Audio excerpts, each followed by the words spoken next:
So hey friends, this is Mili and welcome back to my channel. दोस्तों, आज की कहानी की शुरुआत होते ही हम इस कहानी के हीरो को देखते हैं, जिनका असिस्टेंट उनको कह रहा था कि आप सही बोल रहे थे। हाइस हमें 300 मिलियन यॉन ऑफर कर रहा है रॉ मटेरियल्स खरीदने के लिए। ये सुन के वो उसको कहते हैं कि सारे लोग में ये बात फैला दो कि हमारा यानी हुओस का कितना बाय आउट हुआ है और इसलिए हाई को कोई भी ब्रीदिंग स्पेस तक ना दे। अब ये सब तो ठीक था, पर तभी उनका असिस्टेंट एक आदमी को दिखाता है जो कि उन लोगों के बीच में ट्रेटर का काम कर रहा था। तो अब उसको पनिशमेंट तो मिलेगा, ये तो तय था। बेचारा तो बहुत ही ज्यादा घबरा गया था, बहुत रिक्वेस्ट कर रहा था, एक चांस मांग रहा था, पर वो इस चीज का डिसीजन खुद नहीं लेते। वो ये छोड़ते एक कॉइन के ऊपर। अगर टेल आया तो उसको छोड़ दिया जाएगा और अगर हेड आया तो उसको पानी में फेंक दिया जाएगा मछलियों का खाना बनने के लिए। तो अब आपको क्या लगता है क्या आया होगा? जी हाँ, बिल्कुल हेड ही आया था। तब उसको पनिशमेंट भी वही मिलता है जो वो डिसाइड किए थे। अब वो ये सब निपटा के बाहर आते हैं तो पता चलता है कि उसी जगह नीचे पार्टी चल रहा था और वहीं पे हम इस कहानी की हीरोइन को देखते हैं, जिसको एक लड़का परेशान कर रहा था। वैसे इन सब चीजों के दौरान उन दोनों का भी नजर टकराता है एक दूसरे से, पर फिलहाल कुछ भी रिएक्शन नहीं रहता। नीचे वो लड़का कोई और नहीं, हाई फैमिली का बेटा था। इधर हीरोइन हीरो को देख के अपना पास्ट सोचती है। कॉलेज टाइम पे वो उसको बुलाए थे एक बार, तब उसको देख क्या था कि वो बुके लिए हुए हैं। ये देख के वो पूछती भी है कि तुम मुझे प्रपोज करने वाले हो क्या? वैसे तुमको पता होना चाहिए कि मैं जियांग फैमिली की बेटी हूँ और तुम एक मिडिल क्लास फैमिली से आते हो, तो अगर तुम अच्छे से पढ़ भी लिए तो उससे क्या होगा? तुमको तुम्हारा आइडेंटिटी भूलना नहीं चाहिए। अब इतना कुछ सुनने के बाद कोई क्या ही किसी को प्रपोज करेगा, वो भी चले जाते हैं वहाँ से। तो अब सीन शिफ्ट होता है प्रेजेंट में। वो लड़का उसको परेशान क्यों कर रहा था? क्योंकि उसके फैमिली पे कर्ज था जियांग फैमिली का, वो भी 1-2 रुपया नहीं, 600 मिलियन यॉन। वो कहती भी है कि मैं ये सारा पैसा चुका दूंगी, पर मेरा इंसल्ट ऐसे क्यों कर रहे हो? अब ये सुन के उसको बहुत जोर से हंसी आ जाता है। क्यों? क्योंकि जियांग फैमिली बैंकरप्ट हो चुका था, तो इतना पैसा उसके पास कहाँ से आएगा चुकाने के लिए? और वैसे उसके पेरेंट्स का भी डेथ हो चुका है, वो लोग खुद को खत्म कर लिए थे, ऐसा सब लोग जानते थे। तो अब वो खुद को बेच के इतना पैसा चुका पाएगी तभी पॉसिबल है। वैसे ये भी बात था कि अब हाई फैमिली टेक ओवर कर चुका है जियांग फैमिली को। अब ये सब बात जब चल ही रहा था तभी वहाँ पे हुआ आते हैं, यानी कि हमारे हीरो आते हैं, आके आराम से बैठ जाते हैं। और स्टार्टिंग में जिस तरीके का वो पनिशमेंट देते उस इंसान को, उस हिसाब से तो आपको पता चल ही गया होगा कि उनका कैसा इमेज था सारे लोग के सामने। जी हाँ, बहुत ही क्रूअल टाइप का। तो अब उनको देख के सारे लोग वहाँ से चले जाते हैं, पर उन सब में एक लड़की थी जो कि जियांग को थोड़ा सा घूरती है, तब वहाँ से जाती है। पता नहीं क्या रिश्ता था दोनों का। तब सबके जाने के बाद हाईफिंग उनको बोलता है, मतलब जो हाई था ना उसका पूरा नाम हाईफिंग था, तो वो उनको बोलता है कि आपको पर्सनली आने का क्या जरूरत था वैसे? जिसपे उनका असिस्टेंट भड़कते हुए कहता है कि तुमको बहुत हिम्मत हो गया, हमारा बिजनेस टेक ओवर करना चाहते हो तुम? अब इस बात को ऑब्वियसली वो नेग्लेक्ट करने का ट्राई कर रहा था, मतलब ऐसे ही बोल रहा था कि नहीं मेरा इतना हिम्मत का, आप गुस्सा मत होइए। इतना बोलते बोलते जियांग को पानी में धक्का दे देता है और उनको कन्विंस करने में लग जाता है कि नहीं वो कुछ भी ऐसा वैसा काम नहीं किया है, वो उनके बिजनेस को टेक ओवर करने की कोशिश बिल्कुल नहीं कर रहा है। वो तो बस इतना चाहता है कि वो दोनों साथ मिलके काम करे और जितना भी प्रॉफिट हो वो एक दूसरे के साथ शेयर करे। पर नहीं, वो तो किसी का भी लॉयल नहीं था। वो तो अपने ही बिजनेस का 50% खुद ही रखने वाला था, सप्लायर के साथ मिली भगत करके। अब ऑफ कोर्स उसका ये बात उसके पापा नहीं जानते थे और वो चाहता भी नहीं था कि उसके पापा जाने। तब वो उसको एक शर्त देते हैं कि वो जितना भी चोरी किया है उसका 3 गुना उसको उनको देना पड़ेगा, वरना वो अपना दोनों हाथ तुड़वा सकता है, कोई दिक्कत नहीं है। तो अब वो अपना दोनों हाथ तुड़वा ले, वो वैसा भी नहीं चाहता था और उसके पास 600 मिलियन था भी नहीं देने के लिए। तो अब उसको लाइफ एंड डेथ कॉन्ट्रैक्ट याद आता है जियांग फैमिली के साथ जो उसके फैमिली के पास है, तो वो वही उनको हैंड ओवर करने का सोचता है। और ऑब्वियसली उस कॉन्ट्रैक्ट के अंदर तो जियांग भी आती है ना, और वो अपने लोग को ऐसे मरने नहीं दे सकते थे, तो इसलिए वो जियांग को बाहर निकालने के लिए कहते हैं। तब जियांग को बाहर निकाला जाता है। इतनी देर में हाईफिंग उसको बोलने लगता है माफी मांगने के लिए हुओ से,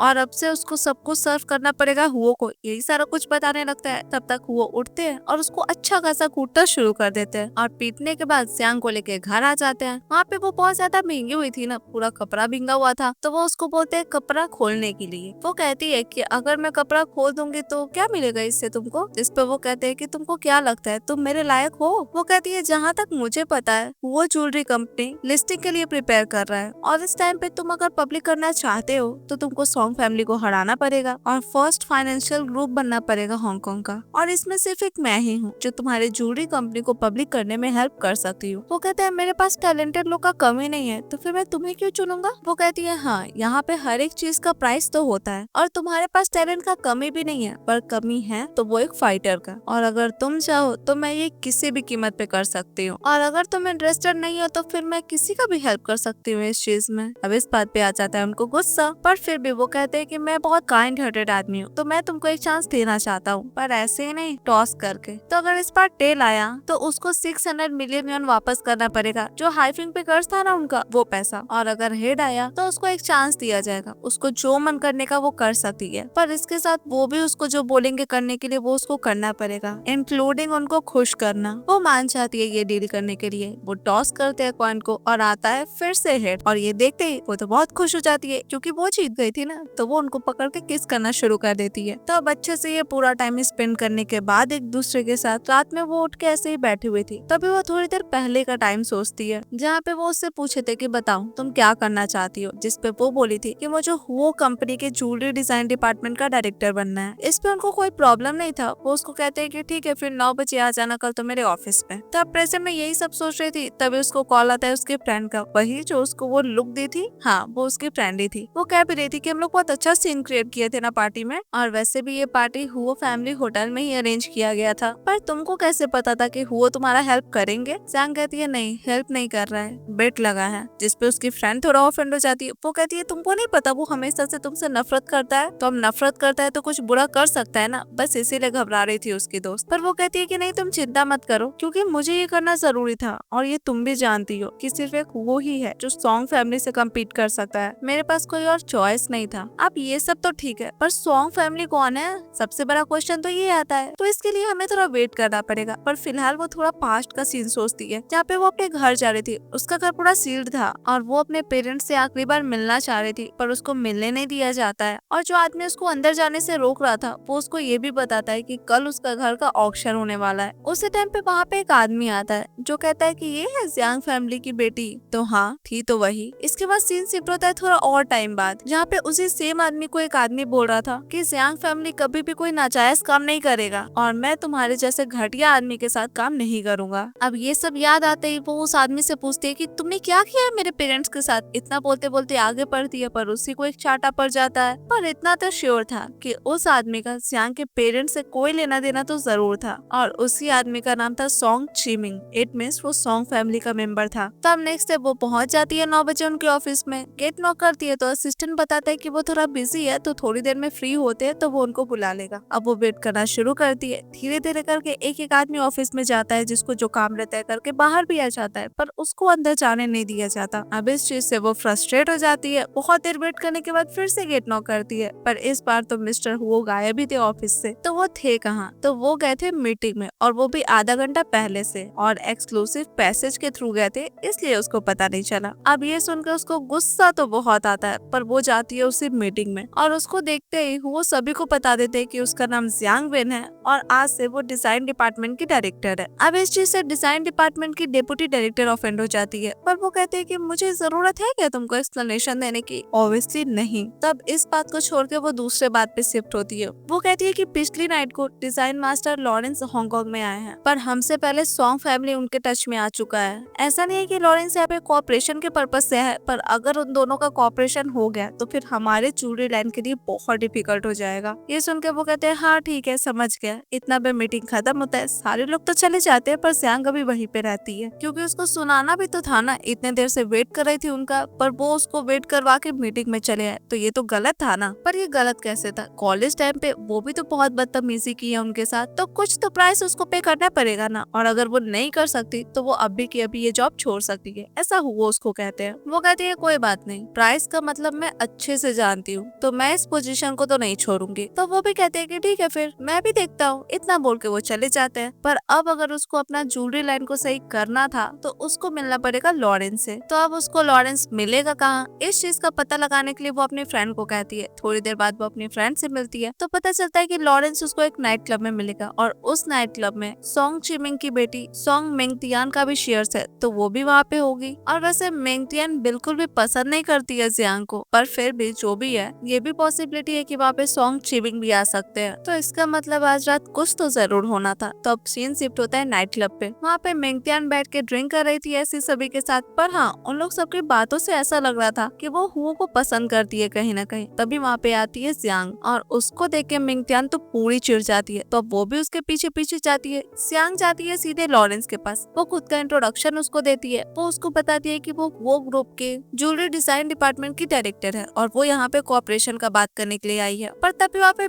मिंगटियान भी आ जाती है और अब शुरू होता है इंसल्ट करने का सिलसिला। मिंगटियान के साथ हुआ फेंग भी था जो शुरुआत में खूब पिटाई खाया था। वो आके लॉरेंस को कहता है कि इसके बातों पे भरोसा करने की कोई जरूरत नहीं है, ये झूठ बोल रही है क्योंकि ये तो ऑलरेडी बैंकरप्ट हो चुकी है और अब बस कर्जों तले दबी हुई है और कुछ नहीं। तो वैसे ही कर करके सारे लोग उसका इंसल्ट करने लगते हैं। वो कहती है कि अगर तुम लोग मेरे बारे में ये सब रिमर्स फैलाओगे ना तो मैं लीगल एक्शन ले सकती हूँ, मैं पुलिस को कॉल कर सकती हूँ। ये सुन के हुआफिंग को बहुत हंसी आता है क्योंकि वो क्या ही उखाड़ लेगी उसका, कुछ नहीं। पर वो उसको याद दिलाने लगती है लास्ट टाइम का कुटाई। अब इतने लोग के सामने ये सब बात करेगी तो उसको तो बुरा लगेगा ही ना। वो जाके उसको एक थप्पड़ जड़ देता है। अब इस बात पे उसको भी गुस्सा आता है। वो कहती है कि जो भी है हुआ और मेरे बीच में है और मैं हुआ की कंपनी की डिजाइन डिपार्टमेंट की डायरेक्टर हूँ, तो तुम मुझे परेशान ना ही करो ना, वही तुम्हारे लिए अच्छा होगा। अब डायरेक्टर वाली बात पे भरोसा नहीं होता मिंगटियान को, तो उसको तो ये लग रहा था कि वो झूठ बोल रही है, इसलिए वो गार्ड्स को बोलती है उसको उठा के बाहर फेंकने के लिए। इधर बाहर तब तक हुओ और सॉन्ग चिमिंग भी आ चुके थे। एक दूसरे से थोड़ा बहुत बहस होता है वही कोऑपरेशन को लेके, क्योंकि चिमिंग तो पूरा ही श्योर था कि लॉरेंस उसके कंपनी के साथ कोऑपरेट करेंगे। बट देखते हैं क्या होता है। और यही रिएक्शन हुओ का भी था क्योंकि अभी तक श्योर तो नहीं था ये चीज।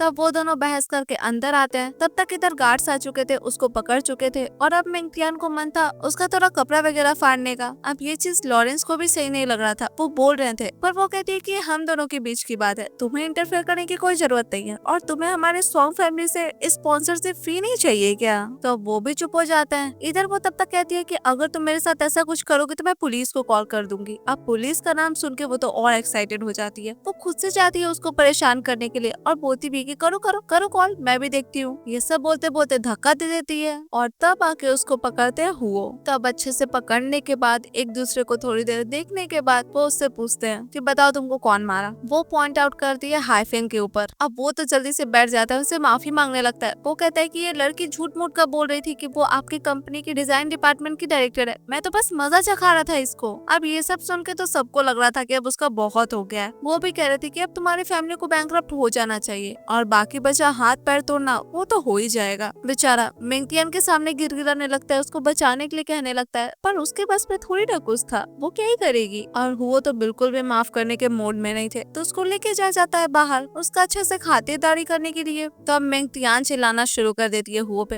वो कहती है कि तुम इस लड़की के लिए ये सब कर रहे हो मेरी जगह पे। अब उसका बात सुनकर उनको बहुत ही ज्यादा गुस्सा आता है। वो उसको बताते हैं बात करने का तरीका, कम से कम और कुछ नहीं तो इज्जत से बात तो कर ही सकती है ना वो किसी से। और इस टाइम तो वो उसको छोड़ देते हैं उसके लास्ट नेम की वजह से, पर अगर नेक्स्ट टाइम हुआ तो बिल्कुल भी नहीं छोड़ेंगे। और इतना बोलने के बाद वो सभी को बताते हैं कि हाँ, जियांग वेनी है उनके डिजाइन डिपार्टमेंट की डायरेक्टर और फ्यूचर में वो ज्वेलरी के प्रोडक्ट लाइन का एंटायर रिस्पॉन्सिबिलिटी उसी पे रहेगा। और जियांग के अगेंस्ट जाने का मतलब ये होगा कि कोई भी इंसान वो के अगेंस्ट जा रहा है। इतना बोल के वो उसको लेके चले जाते हैं और वहाँ जाके थोड़ा बहुत तो पहले उसको सुनाते हैं ऐसे नाइट क्लब में आके तमाशा क्रिएट करने के लिए, पर वो भी चुप नहीं रहती। वो भी कहती है कि अगर मिंगटियान तुमको पसंद नहीं करती तो वो मुझे ऐसे एम्बैरेस नहीं करती किसी के सामने, तो इस हिसाब से तो विक्टिम मैं हुई। अब ये सब तो वो अच्छे से समझ रहे थे कि वो क्या कहना चाह रही है, पर वो फिर भी कहते हैं कि मुझे बार बार टेस्ट मत किया करना। और इतना बोल के उसको पनिशमेंट देना स्टार्ट कर देते हैं अपने एंड से, मतलब उसको किस करना शुरू कर देते हैं। हाँ, वो थोड़ा प्रोटेस्ट करती है पहले, तो स्टार्टिंग में तो उसके हिसाब से पनिशमेंट ही हुआ ना, पर फिर ठीक ही है। तब ये सब खत्म करने के बाद वो उनसे कहती है कि मुझे लॉरेंस से कांटेक्ट बढ़ाना है, अगर उसके थ्रू इनविटेशन मिल जाता है तो ग्लोबल ज्वेलरी समिट के फाइनल्स में डायरेक्टली इंटर कर सकते हैं और वहाँ पे जो चैंपियन होगा उसको कोऑपरेशन का राइट्स मिलेगा बियांग टॉप माइनिंग से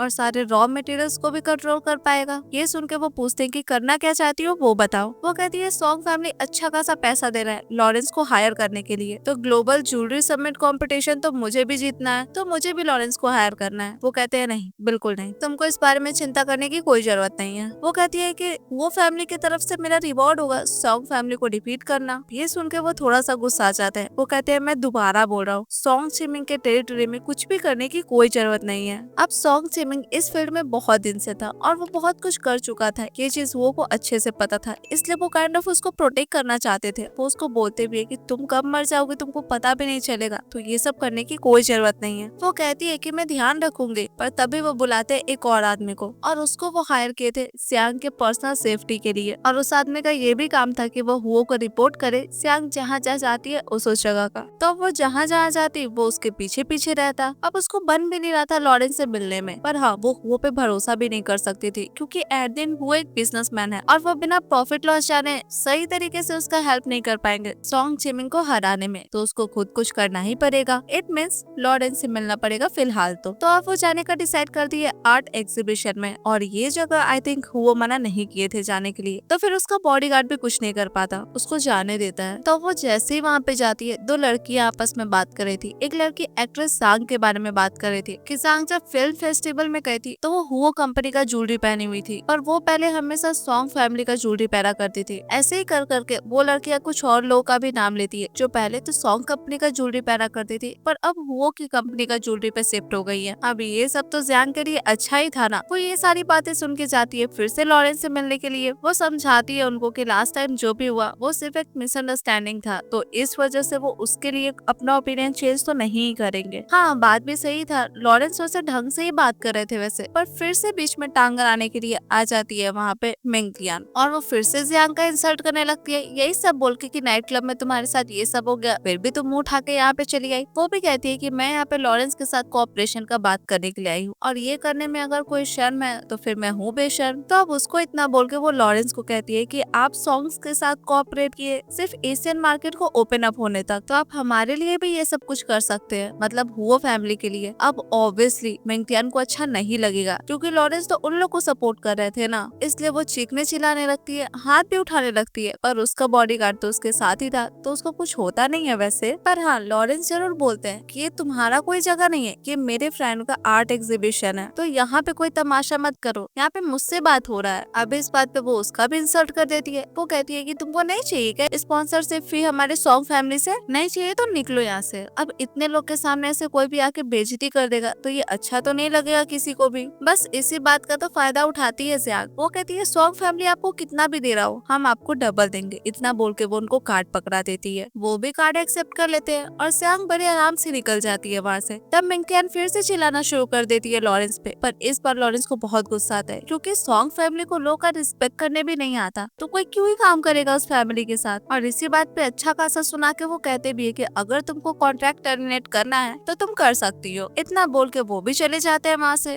अब ये जो भी कुछ हुआ था वो बिजनेस पर्पज से तो बिल्कुल भी ठीक नहीं था, इसीलिए सॉन्ग चिमिंग का कूटना तो बनता है अपनी बेटी को, क्योंकि वो अच्छे से जानते थे कि ज़ियांग ये सब क्यों की है, क्योंकि अब उसको ज्वेलरी सबमिट में डायरेक्ट एक्सेस मिल जाएगा। यही सब बोल बोल के अच्छा खासा डांट रहे थे, पीट रहे थे, तभी एक लड़का आता है उसको प्रोटेक्ट करने। वो उसका कजन था और वो आके अपने अंकल को कहता है थोड़ा शांत हो जाने के लिए, क्योंकि वो जानता है कि मिंगतियान हुओ में इंटरेस्टेड है और उस फैमिली में शादी करना चाहती है। ये सुन के तो उसके पापा को और गुस्सा आता है, लगातार 3 चाटा झड़ देते हैं वो उसको, और ये जो भी खिचड़ी उसके दिमाग में पक रहा है वो सबको यहीं पे खत्म करके उसको उसके रूम में जाने के लिए कहते हैं। वो भी भाग जाती है। तब फिर से मिंगतियान का कजन उनको समझाने की कोशिश करता है, पर वो उसको भी एक चाटा जड़ देते हैं और वो उसको कहते हैं कि तुम ये मत समझो कि मुझे तुम्हारा प्लानिंग पता नहीं है, मेरे कुत्ते हो तो मेरे टुकड़ों पे पलो, बस इतना ही काम है तुम्हारा, हेड बनने की कोशिश मत करो। इतना बोल के वो चले जाते हैं। इधर वो बताती है हुओ को कि वो लॉरेंस से बात कर ली है, बस वो लोग को प्राइस डबल देना पड़ेगा और वो ज्वेलरी सबमिट का इनविटेशन जरूर देंगे। अब ये सब तो ठीक था, पर उसको परमिशन कौन दिया खुद से ये सब करने का? पहला क्वेश्चन तो ये था हुओ का। अब वो समझाती है कि हाँ मैंने ये सब खुद से किया, पर इसमें किसी का नुकसान नहीं है, पर वो सॉन्ग फैमिली को तो खुद से उकसाई थी ना वापस से,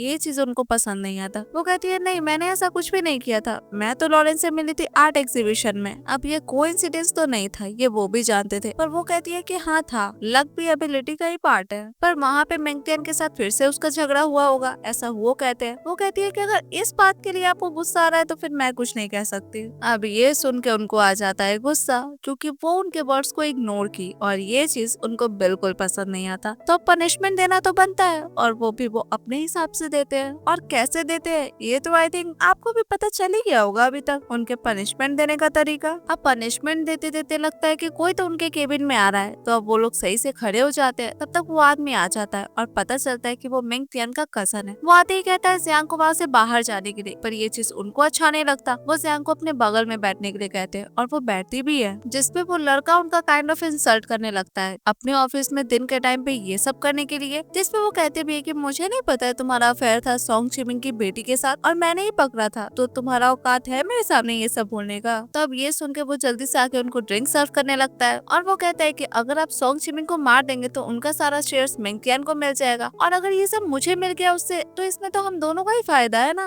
अब उनको ये नहीं सुनना था, उनको कुछ यूजफुल इन्फॉर्मेशन चाहिए था था उससे, तो वो अब खोल के बताता है कि सॉन्ग चिमिंग क्या क्या काम करता है। मतलब वही सारे कामों के बारे में उनको बताता है जो कि लीगल नहीं था, और कैसे करता है ये सारी बात भी उनको बताता है। अब उसकी ये सब बात सुन के जियांग को याद आता है कि वो सॉन्ग चिमिंग का क्या क्या बात सुनी थी, और उससे वो कुछ सोच में पड़ जाती है। इधर तब तक वो उसको कहते हैं कि मुझे लगता है तुमको ढंग से सब कुछ बताना नहीं है, तो अगर कुछ नहीं बोलना है तो जाओ यहाँ से। पर जियांग रोक लेती है उसको। वो कहती है सॉन्ग फैमिली ज्वेलरी समिट में पार्टिसिपेट होना चाहता है, इसलिए क्या कि वो बियांग का सारा मिनरल्स को सीज कर पाए। वो कहता है हाँ, उसका कुछ समय का बिजनेस सही नहीं चल रहा है, इसलिए वो बियांग का मिनरल्स को सीज करना चाहता है। पिछले महीने में उसका वहाँ का माइन को सीज कर दिया गया था। अब ये सारी बात से एक चीज तो पता चलता है कि सॉन्ग फैमिली ऐसे छोड़ने वालों में से नहीं है। वो फैमिली को कंपटीशन में कम्पीट जरूर करेगा, तो हमें कुछ करना पड़ेगा, ऐसा जियांग कहती है। जिस बात पे वो फिर गरमा जाते हैं कि तुम मेरा भूल गई क्या वार्निंग। इस मोमेंट तक उसको समझ में आ जाता है कि जियांग फैमिली की बेटी यही है, जियांग मिन। तो इसका मतलब उसके दिल में तो सॉन्ग चिमिंग के लिए अच्छा खासा नफरत होना चाहिए, ये तो वो जानता था। इसलिए हिंट देने के लिए वो उसको कहता भी कि तुम्हारे दिल में बहुत नफरत होगा, नहीं इतना बोल के वो चला जाता है वहाँ से। अब रात में उसका यही बात जियांग के दिमाग में घूम रहा था, तभी उसको कॉल आता है उसी आदमी का, और वो कहता है कि तुम जो जानना चाहती हो उसका आंसर मैं तुम्हें दूंगा, पर तुम्हें मेरे पास आना पड़ेगा। तो अब पास आने के लिए अपने बॉडीगार्ड को चकमा देना तो जरूरी था, इसलिए वो पेट दर्द का बहाना करती है और उसको भेज देती है दवा लाने, और इतनी देर में वो निकल जाती है उसे मिलने के लिए। अब जब वो वापस आता है तो उसको नहीं मिलती जियांग वहाँ पे, तो वो तुरंत कॉल कर देता है हुओ को, ये बताने के लिए कि जियांग भाग चुकी है। अब वहाँ जाके वो सीधे उससे क्वेश्चन करना शुरू कर देती है। वो उससे पूछती है कि मेरे पेरेंट्स को सॉन्ग चिमिंग के उन सब एक्टिविटीज के बारे में पता चल गया था क्या, उन सब एक्टिविटीज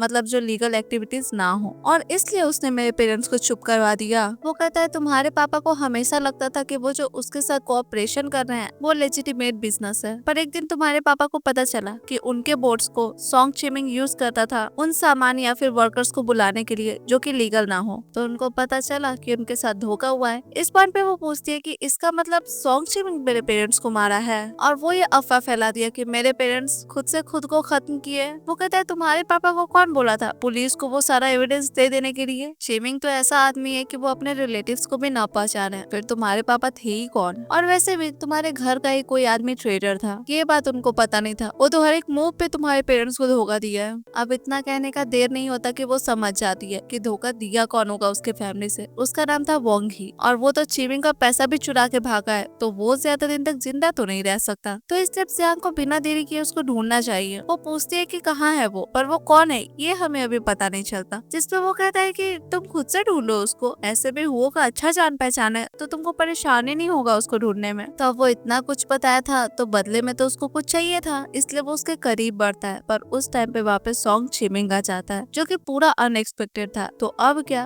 वो दोनों को ही कहीं अलग लेके जाता है। उस लड़का को तो बहुत मारता है। वैसे वो लड़का को वो जान से नहीं मार सकता था, क्योंकि उसके बड़े भाई का एक लौता बेटा था वो, इसलिए ढेर सारा मार के छोड़ देता है। पर जियांग को तो मार सकता था ना, उसको मारने में क्या प्रॉब्लम था। पर ऐसे नहीं, वो अपने आदमियों को कहता है कि जियांग के साथ जो करना है वो कर ले, उसके बाद उसको मार दे। तो उसका आदमी उसके करीब बढ़ता भी है, पर तभी वहाँ पे पीछे से रोशनी आता है। क्यों? क्योंकि हमारे हीरो आ गए थे ना। तो अब ऐसे ही तो चिमिंग उनको ले जाने देगा नहीं, तो वो उसको एक गुड न्यूज देते हैं। वो उसको कहते हैं कि तुम्हारे कंपनी का स्टॉक प्राइस अच्छा खासा गिर गया है। पर इतना सुन के भी उसको कोई फर्क नहीं पड़ता, वो तो अभी भी जियांग को मारने के लिए तैयार था। पर तभी उसको एक और गुड न्यूज मिलता है, और वो ये कि उसका एक वेयर हाउस जल चुका है। तो अब शायद वो और ऐसा कुछ गुड न्यूज सुनना नहीं चाहेगा वो के हिसाब से, क्योंकि वो बोलते हैं कि 20 मिनट में तुम्हारे दूसरे वेयर हाउस में पुलिस चला जाएगा, तो तुमको वहाँ से सामान भी तो हटाना पड़ेगा ना। अब इतना काफी था। वो कहता है कि मैंने तुम्हारे लोग को पकड़ा तो तुमने मेरा वेयर हाउस जला दिया, बात बराबर हुआ। तो अब उसको छोड़ भी दिया जाता है। वो भागते हुए जाती है हुओ के पास, और वहीं जाके बेहोश हो जाती है। तो वो उसको घर लेके आते हैं। डॉक्टर देखते हैं तो कहते हैं कि बस डर की वजह से बेहोश हो गई है, वैसे कुछ हुआ नहीं है, ठीक हो जाएगी, थोड़े दिन रेस्ट करेगी। तो तब डॉक्टर के जाने के बाद वो वही बैठते हैं। वो उसको काइंड ऑफ पकड़ने जा रहे थे, तभी उसको होश आ जाता है। वो पूछती भी कि क्या कर रहे हो तुम। वो कहते हैं देख रहा था कि तुम मरी हो कि नहीं। अब वो तो उसी टाइम वहाँ से भागने के लिए तैयार थी, पर वो जा कहाँ रही थी ये वो पूछते हैं। तो वो बताती है जो भी वो आदमी उसको बताया था सब कुछ, और उसी वांग ही के बारे में जो कि उसके पापा का सेक्रेटरी था, और वो ही धोखा दिया था उसके पापा को सॉन्ग चिमिंग से मिलके। तो उसको किसी भी कीमत पे वांगी को ढूंढना था। वो तो उसको अभी भी रेस्ट ही करने बोलते इतना सब सुन के, पर वो इस बार उनसे हेल्प मांगती है। वो उनको कहती है कि सॉन्ग चिमिंग मेरे पेरेंट्स को मारा है। तो इतना पे तो वो समझ ही जाते हैं कि उसको अपने पेरेंट्स के लिए बदला लेना है, पर सिर्फ बदला ही नहीं लेना है, अपने जियांग फैमिली का सारा कुछ वापस भी लेना है। और ये सब करने के लिए उसको उनके कनेक्शंस एंड रिसोर्सेज का हेल्प चाहिए था। वैसे उसका हेल्प करने में उनका भी फायदा था, पर कैसे तो वो बताती है। वो कहती है सॉन्ग फैमिली के रहते भर में अगर आपका कंपनी लिस्ट हो भी गया फिर भी मार्केट शेयर थोड़ा पीछे ही रहेगा उससे। तो अगर फर्स्ट नंबर पे आना है तो सॉन्ग फैमिली को तो तुम्हें हराना ही पड़ेगा, और उसके लिए जो तुमको नाइफ चाहिए वो मैं बनूंगी। तुम मुझे मेरा बदला लेने में हेल्प करो और मैं तुम्हें सॉन्ग फैमिली को हराने में हेल्प करूंगी। अब ये डील उनको अच्छा लगता है। वो कहते हैं कि तुम चिंता मत करो, बोंगी तुम्हें मिल जाएगा। तो अब उससे इतना बात करके वो बाहर जाके उसके बॉडीगार्ड को भी कह देते हैं कि जियांग के फ्रीडम को रिस्ट्रिक्ट करने की कोई जरूरत नहीं है। तो अब नेक्स्ट डे बोंगी को लाया जाता है उनके घर पे। वो बड़े आराम से पूछती है कि पहचाने आप मुझे? वैसे चिमिंग से पहले आपको मैंने ढूंढ लिया, तो इससे आपका अच्छा किस्मत बोला जाए या खराब किस्मत? अब बोंगी को डर तो बिल्कुल भी नहीं लग रहा था जियांग से। तभी वो लाते हैं और जियांग को पकड़ा देते हैं और सारा डिसीजन उसी पे छोड़ देते हैं कि उसको बोंगी के साथ जो भी करना है वो कर सकती है। तो वो भी झट से मान जाता है जियांग के सारे क्वेश्चंस का आंसर देने के लिए, क्योंकि उसको मरना नहीं था। तो वो पूछना शुरू करती है। वो कहती है कि मेरे पेरेंट्स खुद से खुद को खत्म किए थे, हाँ या ना? वो कहता है नहीं। दूसरा क्वेश्चन, जो एविडेंस मेरे पापा पुलिस को देने जा रहे थे वो सॉन्ग चिमिंग डिस्ट्रॉय किया था, हाँ या ना? वो कहता है तुम्हारे घर का सारा एसेट्स जब ऑक्शन होने वाला था उसके पहले सॉन्ग चिमिंग तुम्हारा घर अच्छे से सर्च किया था पर उसको कुछ भी नहीं मिला था। तो हो सकता है कि वो एविडेंस तुम्हारे घर पे ही किसी सामान में छुपा हुआ हो, पर कहाँ ये हम दोनों में से किसी को भी नहीं पता। वो कहती है मेरे पेरेंट्स इतना पैसा खर्च किए थे सिक्योरिटी के ऊपर, तो अगर सॉन्ग चिमिंग मेरे पेरेंट्स को कुछ करना चाहता तो इतना इजीली वो नहीं कर सकता था जब तक घर में ही कोई चोर न हो तब तक। तो इसका मतलब सॉन्ग चिमिंग तो सब कुछ बाहर से किया, पर असली धोखा मेरे पेरेंट्स को तुमने दिया। इतना बोल के वो तो सीधे तान देती है उसके ऊपर। वो बहुत रिक्वेस्ट करता है। वो कहता है कि उसने मुझे फोर्स किया था, मैं भी मजबूर था।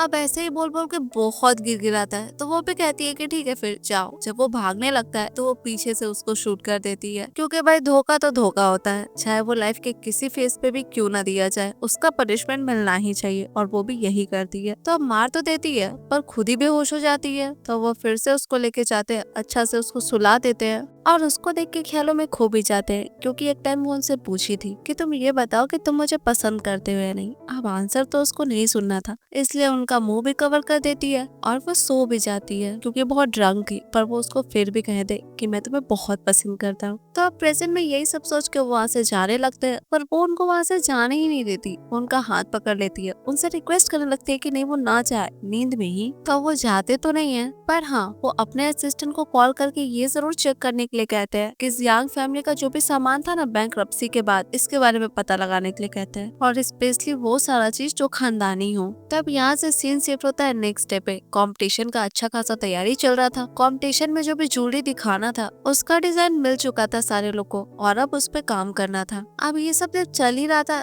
तभी वहाँ पे वही डिप्टी डायरेक्टर आती है फुल जियांग पे बरसते हुए। पर क्यों? तो उसका कहना था कि हमारी कंपनी का जो भी प्रोडक्ट जब रिलीज होना रहता है वो तभी रिलीज होता है टाइम पे, पर तुम गई उसको पोस्टपोन करने के लिए। तो सारे बोर्ड मेंबर्स एग्री हो गए क्या? अब जियांग के हिसाब से फिलहाल कंपटीशन इम्पोर्टेंट था, इसलिए सारे लोग को ध्यान हटा के अपना कंपटीशन में लगाना चाहिए था, और बोर्ड ऑफ डायरेक्टर्स को भी अच्छे से पता था कि फिलहाल क्या इम्पोर्टेंट है, तो वो वही करने पे ध्यान देते हैं। अब ये तो ऑब्वियस था कि उसका ये बात डिप्टी डायरेक्टर को बिल्कुल भी पसंद नहीं आता। तो अब इस बात पे दोनों का बहस हो जाता है, क्योंकि दोनों ही के हिसाब से दोनों अपने अपने पोजीशन के लिए सूटेबल नहीं थी। तो अब बहस का रिजल्ट तो कुछ आना नहीं था। फिर भी जियांग उसको अच्छा खासा सुना के वहाँ से चली जाती है, और अकेले में जब वो लड़की अपना गुस्सा निकाल रही थी तब वहाँ पे मिंगटियन आती है जला पे नमक छिड़कने के लिए। वो कहती है कि इस कंपनी में 4 साल के लिए डिप्टी डायरेक्टर का काम करते हुए भी तुमको ये इंसल्ट झेलना पड़ रहा है, तो शायद ये कंपनी तुम्हारे लायक नहीं है। अब वो तो जानती नहीं थी मिंगटियन को, तो एक दूसरे से जान पहचान होता है पहले। तो अब इतना तो क्लियर था कि दोनों की ये दुश्मन जियांग थी, तो मिलकर खिचड़ी पकाना तो पक्का था, पर खिचड़ी भी क्या पकाती है वो तो हमें आगे ही पता चलेगा। अब उसी दिन रात को जियांग कंपटीशन का सारा सामान मतलब ज्वेलरी और उसके साथ कुछ डॉक्यूमेंट सबको सबमिट के रख रही थी। तभी उसको लगता है कि शायद कोई तो वहाँ पे है, कोई लड़की, पर नहीं, थोड़ी देर में वहाँ पे हुआ आ जाते हैं। वैसे एक्सपेक्टेड नहीं था इतना रात में उनका कंपनी में आना, पर वो कहते हैं कि तुम इतनी रात तक काम कर रही थी तो बस देखने आए कि काम कितना प्रोग्रेस हुआ है। तो अब ऐसे ही करके दोनों थोड़ा बहुत बात करने लगते हैं। तभी उसको फिर से लगता है कि कोई तो उन लोग को देख रहा है। तब इस सिचुएशन में वो उनको सीड्यूस करना शुरू कर देती है, उनको किस विस करने लगती है, टच करने लगती है। अब इतना पे तो उनका खुद का भी मन हो जाता है, तो वो भी शुरू हो जाते हैं, उसको उठा के लेके जाते हैं वहाँ से। और उन लोग के जाने के बाद हमें पता चलता है कि वो लड़की थी कौन। वो थी डिप्टी डायरेक्टर,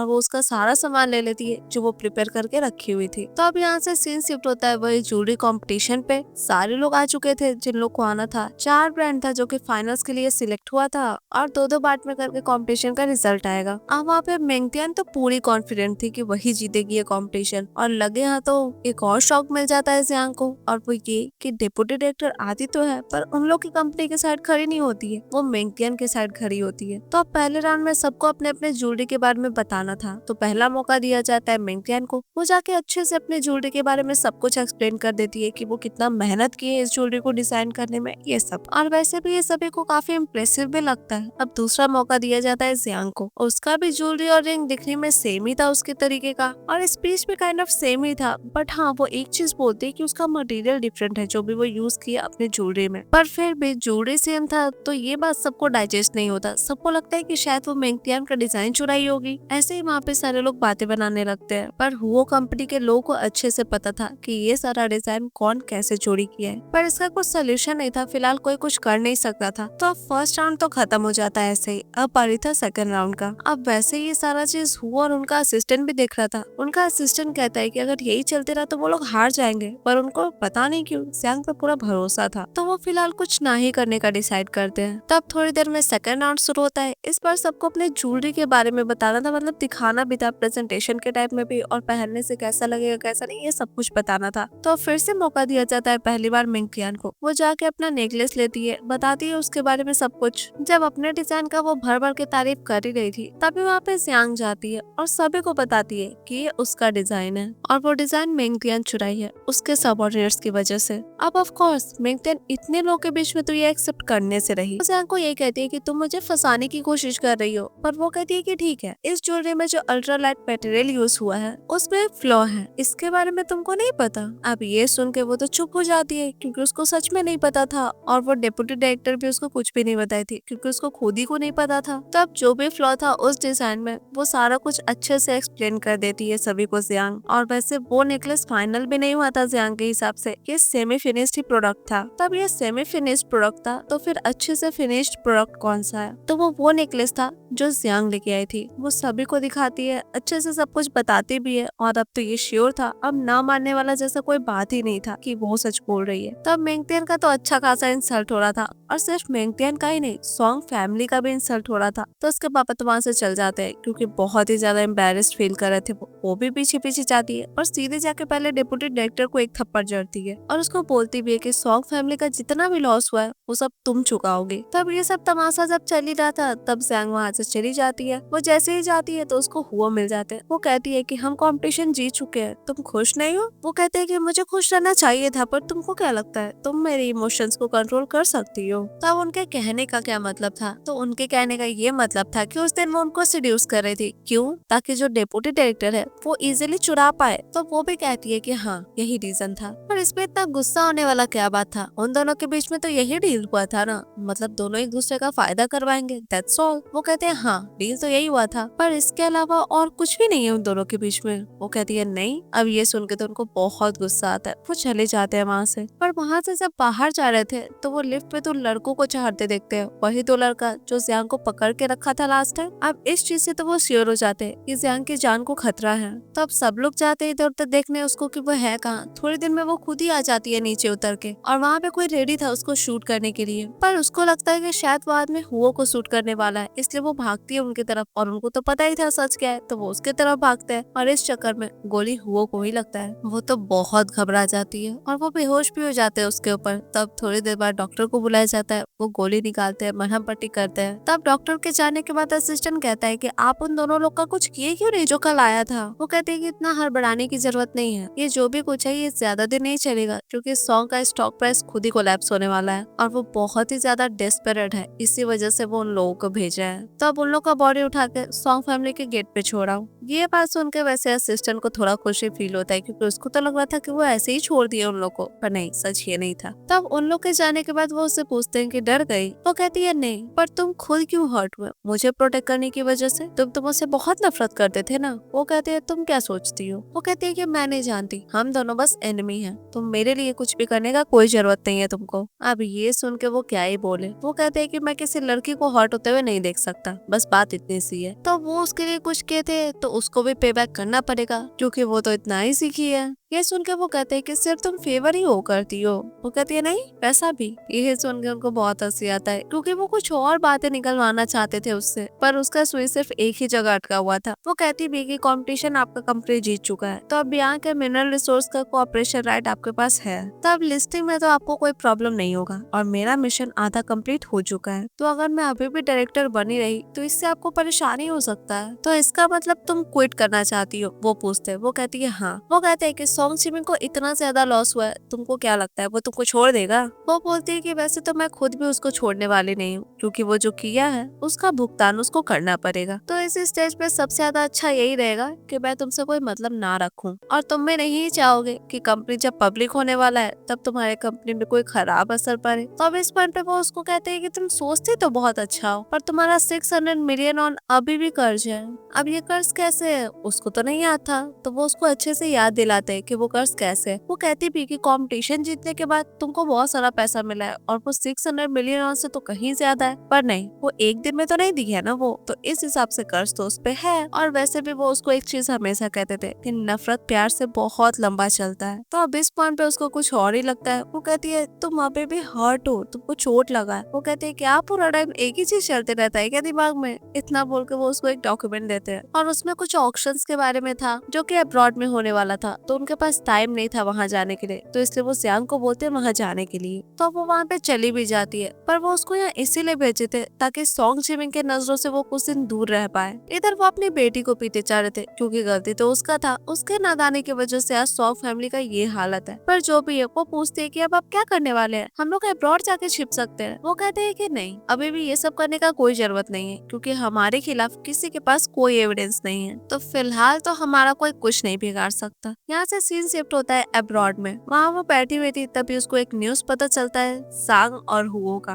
वो लोग कोई मेंशन से एक ही बार बाहर निकले थे, तो रिमर्स के हिसाब से वो दोनों एक दूसरे से प्यार करते हैं, और शायद एंगेजमेंट भी कर चुके हैं सीक्रेटली। अब ये चीज सुन के तो उसको बिल्कुल भी अच्छा नहीं लगता, उसको बहुत बड़ा शौक लगता है, पर वो कैसे भी करके अपने आप को संभालती है। पीछे से ये सारा नजारा वो भी देख रहे थे। उनका असिस्टेंट को तो लगता है कि शायद इस रिमर्स की वजह से ये साबित हो रहा है कि वो पसंद करती है हुओ को, पर वो कहते हैं कि जैसा चल रहा है वैसा चलने दो। हाँ, असिस्टेंट कहता जरूर है कि अगर वो आपको इग्नोर करने लगी तब इस रिमर्स पे बिलीव करके, पर वो कहते हैं कि मैं अपना किस्मत खुद लिख सकता हूँ, तो जो चल रहा है उसको चलने दो। अब उसी मोमेंट पे उसको दो आदमी मिलता है। एक लड़का उसको बोल रहा था कि तुम जियांग हो ना, तुमको धोखा दिया है वो, इसलिए अब्रॉड आ गई हो छिपने के लिए। वो तो उठ के जाने लगती है, पर वो आदमी जाने ही नहीं देता। वो उसका इंसल्ट करने लगता है, बहुत कुछ बोलता है, वही सेकंड हैंड हो गई है वो, ऐसा सब कुछ बोल के, और जियांग और वो का शादी होने वाला है, ये सब कुछ भी उसको बोलता है, और उससे पूछने लगता है कि एक रात का वो कितना लेती है। अब ये सुन के तो उसको एक थप्पड़ वो जड़ देती है, और अब वो कुछ करे इससे पहले वो दोनों भी आ जाते हैं वहाँ पे। तब हुओ को देख के तो उसका और कोई बस नहीं चलता,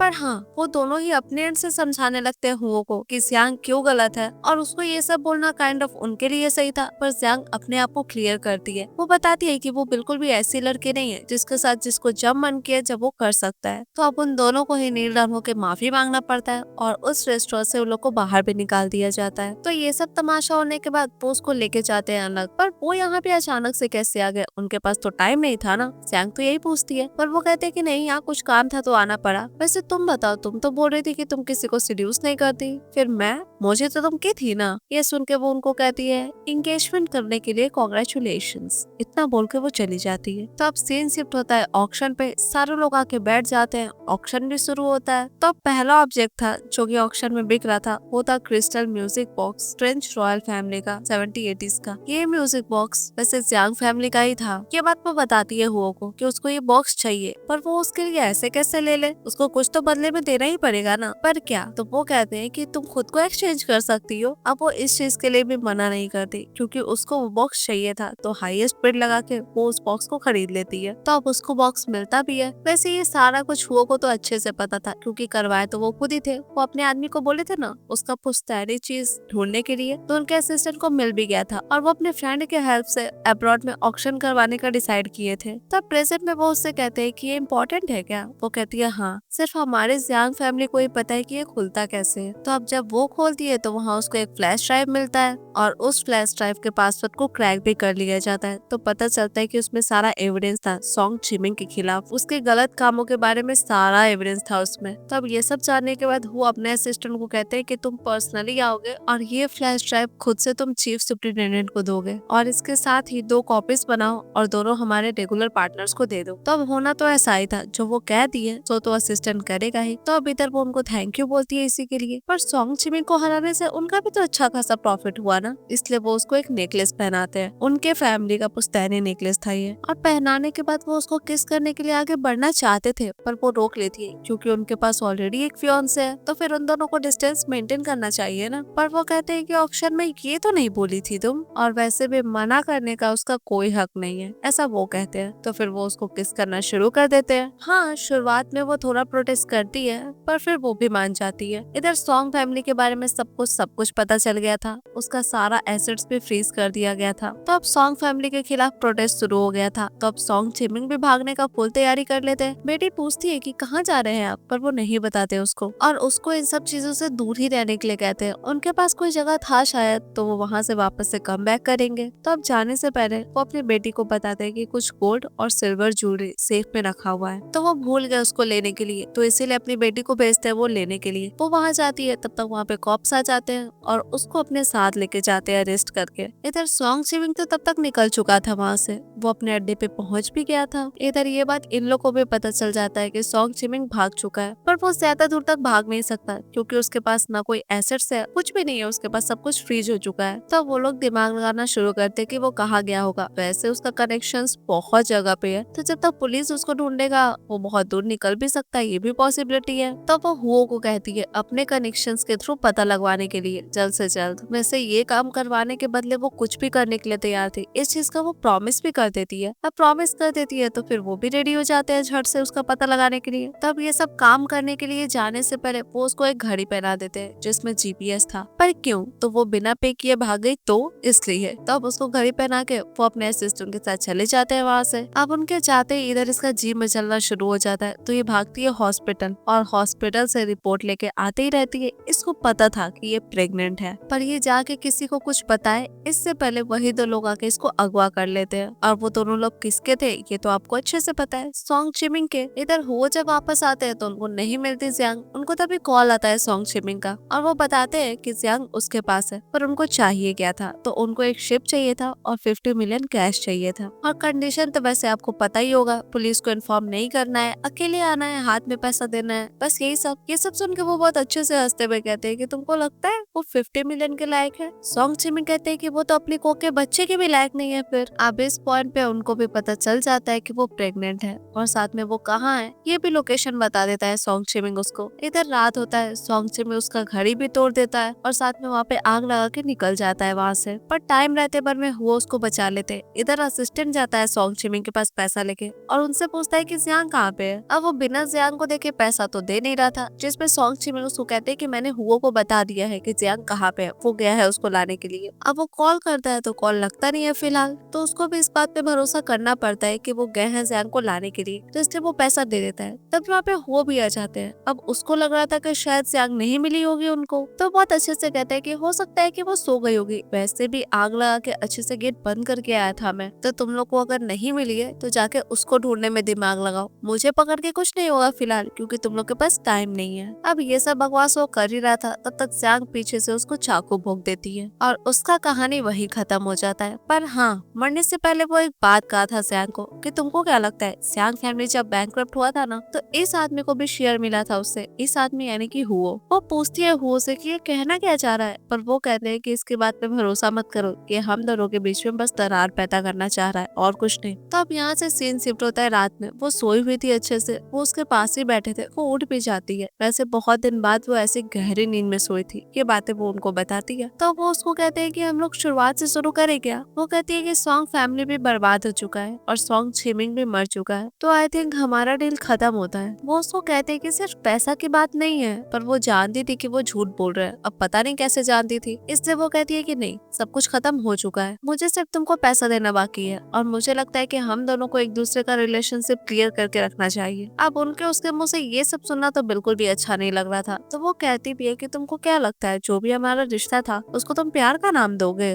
वो कहते हैं तुम इतनी नफरत करती हो क्या मुझसे। वो कहती है हमारे बीच में तो ना प्यार है ना नफरत, हमारे बीच में सिर्फ इंटरेस्ट है। वो कहते हैं ठीक है, अगर तुम मुझसे प्यार नहीं करती तो तुमको तो तुम्हारे बच्चे के बारे में फिर सोचना पड़ेगा। वो कहती है क्या बच्चा। वो पूछते हैं तुम प्रेग्नेंट नहीं हो। वो कहती है नहीं नहीं, मुझे थोड़ा अच्छा फील नहीं हो रहा था तो हॉस्पिटल गई थी, डॉक्टर बोले कि बस जुकाम है और कुछ नहीं, प्रेग्नेंट नहीं हूँ मैं। और वैसे तुमको मेरे लिए रिस्पॉन्सिबल होने का कोई जरूरत नहीं है, अगर मैं प्रेग्नेंट होती भी तो मुझे ये बच्चा नहीं चाहिए था। इस पॉइंट पे वो कुछ आगे बोले, इससे पहले बोलते कि चुप रहो और जिससे एंगेजमेंट किया हो उससे जाके शादी करो बिना किसी चिंता के। अब इस बात पे उनको भी गुस्सा आ जाता है। वो उसको क्लियरली बोलते हैं कि मैं एंगेज्ड हूँ या नहीं हूँ, तुम प्रेग्नेंट हो या नहीं हो, इससे कोई फर्क नहीं पड़ता, तुम मेरे हाथों से इतना जल्दी छूट नहीं सकती। तो ये सारा जो दिमाग लगा रही हो ना, ये सारा आइडिया छोड़ दो, क्योंकि मैंने कहा था नफरत प्यार से बहुत लंबा चलता है और अब तुम यहाँ से बाहर नहीं निकल सकती, तुमको इसी विला में रहना पड़ेगा और ये तुम्हारा केज है आज से। इतना बोल के वो चले जाते हैं वहाँ से। अब ये सब सुन के तो उसको भी बहुत बुरा लगा है। वो अपना पेट पकड़ के रोते रहती है। शायद वो प्रेग्नेंट थी पर वो झूठ बोली थी। जो भी हो, वो बाहर चले जाते हैं। तब रात में बैठ के वो यही सब सोच रही थी। एक तरफ हुओ का बात दिमाग में चल रहा था और दूसरी तरफ सॉन्ग चेमिंग का, वही वाला बात जिसमें वो बोला था कि हुओ भी शेयर लिया है उसका फैमिली जब बैंकरप्ट हुआ था तब। तो अब यही सब सोच सोच के वो उनके स्टडी रूम में जाती है, क्योंकि वो कभी भी उसको अपने स्टडी रूम में आने नहीं देते थे। तो वहाँ पे उसको मिलता है सॉन्ग फैमिली का ढेर सारा इन्फॉर्मेशन। ये सब देखती रहती है, तभी असिस्टेंट का खुल जाता है। पर वो यहाँ पे क्या कर रहा है, तो वो वेट कर रहा था हुओ का, पर वो आए नहीं तो उसका नींद पड़ गया, ऐसा वो बोलता है। तब वो पूछती है कि यहाँ पे सॉन्ग फैमिली का इतना सारा इन्फॉर्मेशन क्या कर रहा है। तो अब असिस्टेंट बताता है कि वो 2 साल पहले ही सब कुछ प्लान कर लिए थे कि उनको सॉन्ग जिमिन को कैसे मारना है। बस इस दुश्मनी को वो अपना बिजनेस राइवल का नाम देते थे और कुछ नहीं। पर अब मुझे ऐसा लगता है कि शायद वो ये सब कुछ आपके लिए करते हो, ऐसा असिस्टेंट कहता है। तो वो भी सोचती है कि 2 साल पहले ही तो उसका फैमिली बैंकरप्ट हुआ है, तो सच में क्या उसी के लिए करते थे। असिस्टेंट कहता है हाँ तो क्या, जब सियांग फैमिली बैंकरप्ट हुआ था तो उसका सारा एसेट्स को ऑक्शन के थ्रू बेच दिया गया था और वो जितना भी खरीद सकते थे वो खरीद लिए। हाँ, वो सब खरीदने में उनको बहुत सारा लॉस भी हुआ, पर वो हमेशा कहते थे कि बिजनेस के लिए। पर ये तो मैं भी जानता हूँ कि लॉस का सामान खरीदने में उनको क्या ही प्रॉफिट हुआ होगा, कुछ नहीं। तो ये सब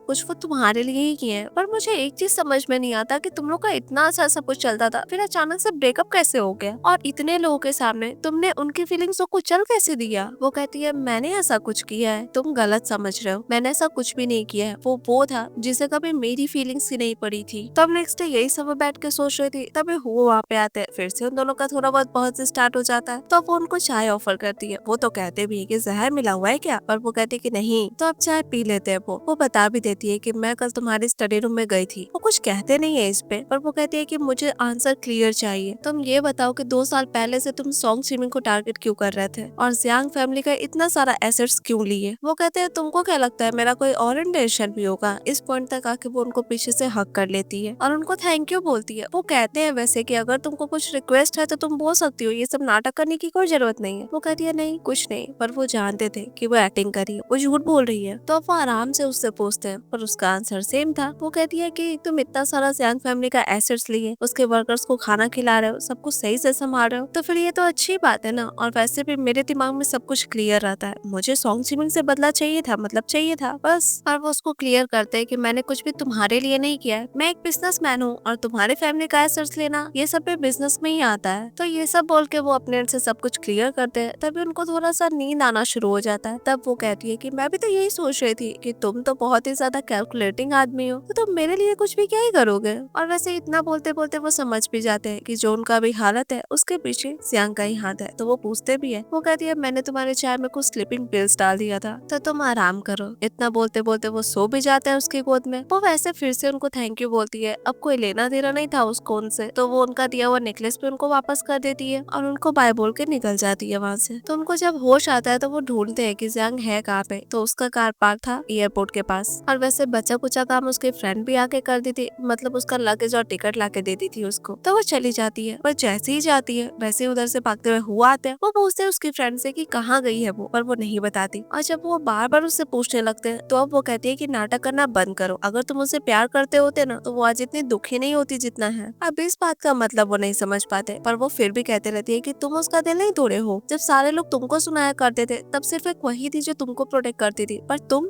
क्या किए। अब इस पॉइंट पे हमें पास्ट का सीन दिखाया जाता है जहाँ पे वेट तो वो हुओ का ही कर रही थी, पर अपने फ्रेंड को ऐसे डायरेक्टली बताई नहीं थी। पर हाँ, जब वो उसको मैसेज नहीं किए थे तो वो सोचती है कि क्यों ना गेट पे जाके वेट कर लिया जाए। तो वो गेट पे जाती है तो वहाँ उसको हुओ दिखते हैं। उनसे कुछ लड़का पूछ रहा था कि तुम जियांग को पसंद करते हो क्या। वो कहते हैं कि अगर मैं पसंद करता हूँ या नहीं हूँ उसे तुमको क्या मतलब है, तुम तो ऐसे बोल रहे हो, लगता है तुम उसको अच्छे से जानते हो। वो लोग कहते हैं कि हाँ, हम तो अच्छे से जानते ही है, और तुमको पता नहीं है कि वो रात स्पेंड करने के लिए ढेर सारा पैसा दिया करती है, तुम लगता है कि उसको पसंद नहीं करते हो, है ना। वो कहते हैं नहीं करता। अब ये सारी बातें सुन के जियांग को बहुत बुरा लगता है। वो चली जाती है बिना कुछ भी आगे सुने, और ये सब चीज वैसे वो भी याद कर रही थी अभी फ्लैट में बैठे हुए। पर इधर आगे का बात वो सोचते हैं, जब जियांग चली गई थी उनको तो पता नहीं था, तो आगे वो बोले थे कि मैं उसको पसंद नहीं करता, मैं उससे प्यार करता हूँ, इतना बोल के उन लड़कों को वो खूब मारे थे। पर ये देखने के लिए तो जियांग थी ही नहीं वहाँ पे। तब वो भी समझ जाते हैं कि किस मोमेंट से वो उनसे नफरत करने लगी थी। तो अब जो भी था वो नहीं चाहते उसके पीछे पीछे, उसको जाने देते हैं वो। तब यहाँ से कुछ दिन बाद का सीन हम देखते हैं जहाँ पे वो वापस आ चुकी थी, और आते ही वो सांगमाई ज्वेलरी में काम भी करना शुरू कर दी थी, और उसको वहाँ काम करते वैसे हुओ भी देख ही लेते हैं, क्योंकि वेट तो वो भी उसका कर रहे थे आने का। तो काम करते करते उसको पता चलता है कि कंपनी में एक्ट्रेस सांग आई हुई है, वही जिसका एंगेजमेंट का हल्ला हुआ था हुओ के साथ, वही लड़की। और थोड़ी देर में उसके सीनियर आके उसको बोलती भी है कि एक्ट्रेस सांग तुझसे मिलना चाहती है। तो वो जाती है उसके पास, तो वो अपना नाम वाम बताती है, अपना पोस्ट बताती है। तब सांग उसको बोलती है कि तुम्हारा नाम जियांग है ना,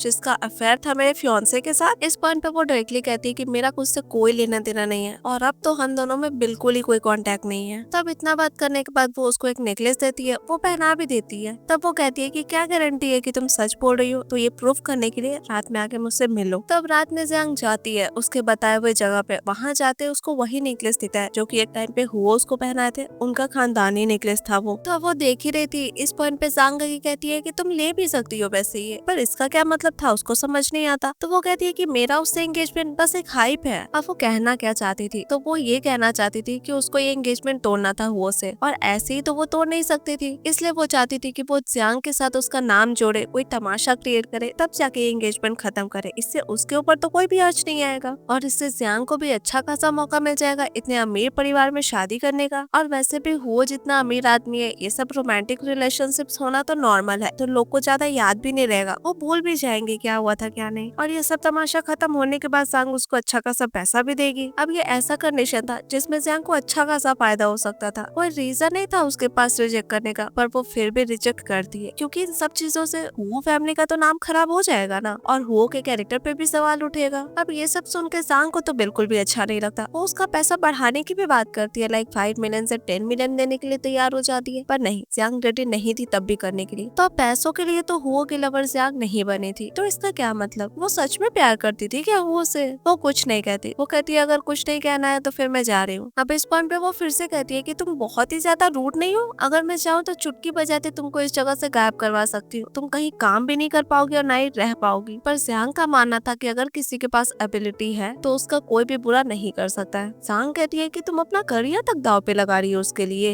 इतना बोलते उसका एक्सप्रेशन चेंज हो जाता है, वो बहुत खुश होती है और कहती भी है कि मैंने उससे कहा था कि तुम्हारे दिल में वो ही है। इतना बोलते वो हुओ को बाहर आने के लिए कहती है। तो वो बाहर आते हैं, जियांग तो बहुत ही ज्यादा शॉक थी, पर जियांग उसको कहती है कि तुम बुरा मत मानना, हम दोनों बहुत पहले से ही फ्रेंड्स हैं, और हमारा एंगेजमेंट सब कुछ फेक है, और वैसे भी मैं उसकी मदद करना चाहती थी, इसलिए मैंने ये सब किया। अब उन दोनों के बीच में बकवास करते रहना सही बात तो नहीं है ना, इसलिए वो उन दोनों को बात करते हुए छोड़ के निकल जाती है वहाँ से। तो वो सॉरी बोलते हैं ये जो भी हुआ इसके लिए। वो वैसे गुस्सा में थी, वो कहती है कि ये सब ट्रिक्स तुमको मुझे भी आजमाना है। वो कहते हैं नहीं, ऐसी बात नहीं है, मुझे बस चांस चाहिए था तुमको एक्सप्लेन करने का। मुझे लगा कि पता नहीं तुम मुझसे मिलना चाहोगी या नहीं, पर उस टाइम जो भी मैंने कहा था वो मेरी ही गलती थी। पर वो कि ये सब बोलने के बावजूद भी उसको रत्ती भर भी भरोसा नहीं होता ये सब बात पे। वो कहती है कि ये सब बकवास का कोई मतलब नहीं है, और ऐसे भी ना ही उस समय हम दोनों साथ में थे तो ठीक था, और ना अब होंगे तो ठीक होगा। ये सुन के वो कहते हैं कि जब मुझे पता चला था ना तुम्हारी फैमिली का क्या हालत हो गया, मैं उसी दिन से सब कुछ प्लान कर रहा हूँ। मैंने अपना बेस्ट किया सारा सिचुएशन संभालने में, तुम्हारे फैमिली का जो भी एसेट था उसको पाने के लिए, क्योंकि मुझे पता है कि मैंने तुम्हें चोट पहुंचाया, मैंने तुम्हें हर्ट किया है। और सांग बस मेरी फ्रेंड है, वो बस मेरा हेल्प करना चाहती थी, इसलिए बस उसी का ये सब प्लान था। अब वो थे तो बिजनेसमैन, सारा कुछ वो सब कुछ सोच समझ के ही करते थे। वो कहती है कि इसीलिए मैं तुमसे दूर रहना चाहती हूँ, पर वो कहते हैं कि भले मैं बहुत सारा बिजनेस बैटल जीता हूँ, पर मुझे ये नहीं पता कि मैं कैसे तुमको मुझसे प्यार करवाऊँ। बस इसीलिए सांग ने ये आइडिया दिया था। अब ऐसे ही करते करते थोड़ी देर तक बहस चलता है। देन वो उसको एक डॉक्यूमेंट देते हैं, वो शेयर सर्टिफिकेट था सियांग ग्रुप का, और अब से सियांग ग्रुप की नई चेयरमैन सियांग वेन ही रहेगी। अब ये चीज उसके लिए थोड़ा अनएक्सपेक्टेड था, पर फिर भी वो उसको वो सर्टिफिकेट पकड़ाते हैं। वो कहते हैं कि मुझे नहीं पता था ना कि तुम मुझसे प्यार कैसे करोगी, पर मुझे इतना जरूर पता था कि तुम्हारे लिए जो भी है, तुम्हारा फैमिली, तुम्हारा सियांग ग्रुप है, तो इसलिए तब से मैं अपना बिजनेस करना शुरू किया, क्योंकि मैं चाहता था कि मैं तुमको वो सब कुछ लौटा सकूं जो तुम्हारा था, और जिससे कि तुम अपना बदला ले पाओ। और आज मैंने वो कर दिया। तब उसको सारा सच पता था कि वो जो भी किए उसके लिए किए। इतना देर में वो भी भड़क जाते, मतलब थोड़ा बहुत गुस्सा था। वो कहते कि अब तुम बताओ, तुम कैसे मुझसे प्यार करोगी, तुम कैसे मेरे साथ रहोगी। ये बोलते बोलते वो उनको किस कर लेती है, और किस करने के बाद वो कह भी देती है कि मैं तुमसे प्यार करती हूँ। हाँ, थोड़ा बहुत गुस्साती भी है, क्योंकि पहले बता देना चाहिए था ना उनको जो भी सच है, पर वो नहीं बताया। तो अब ये सब होने के बाद उन लोग के बीच का रिश्ता तो साफ था। तो अब नेक्स्ट क्या था, उन लोग का शादी। तो वो उसको शादी के लिए प्रपोज करते हैं, वो भी हाँ कर देती है, और फिर इसी खुशी के साथ ये कहानी यहीं खत्म हो जाता है। तो दोस्तों, आपको ये कहानी कैसा लगा आप मुझे कमेंट्स में जरूर बताइएगा। And thank you so much friends for watching this video. मैं आपसे मिलती हूँ अब नेक्स्ट वीडियो में, तब तक के लिए बाय।